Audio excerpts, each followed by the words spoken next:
ஒரு lunch recipe எப்படி செய்யணும் பார்க்கலாமா? ஸ்டவ் பற்ற வச்சு கடாயை வச்சு எண்ணெய் ஊற்றிக்கிங்க. எண்ணெய் சூடானோன்னே 1/4 டீஸ்பூன் சோம்பு, ஒரு கொத்து கருவேப்பிலை தழை போட்டு ஒரு பெரிய வெங்காயத்தை சின்ன சின்னதாக கட் பண்ணி வச்சுருக்கேன், அதையும் போட்டு நல்லா வதக்குங்க. 2 பச்சை மிளகாய் போட்டு ஒரு தக்காளி பழத்தை கட் பண்ணி வச்சுருக்கேன், அதையும் போட்டு நல்லா வதக்குங்க. இஞ்சி பூண்டு பேஸ்ட் போட்டு பச்சை வாசம் போகிற அளவு வதக்கிட்டு மஞ்சத்தூள், மிளகாய்த்தூள், சிக்கன் மசாலா போட்டு நல்லா வதக்கிட்டு நம்ம வேக வச்ச சோயாவும் போட்டு வதக்குங்க.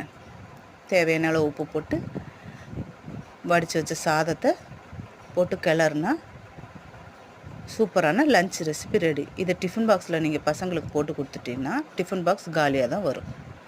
கொத்தமல்லி தழை தூவி சாப்பிட்டா சூப்பர் டேஸ்ட்டாக இருக்கும். இந்த மாதிரி நீங்களும் செஞ்சு பாருங்கள். எப்படி இருந்துன்னு கமெண்டில் சொல்லுங்கள். லைக் பண்ணுங்கள், சப்ஸ்கிரைப் பண்ணுங்கள்.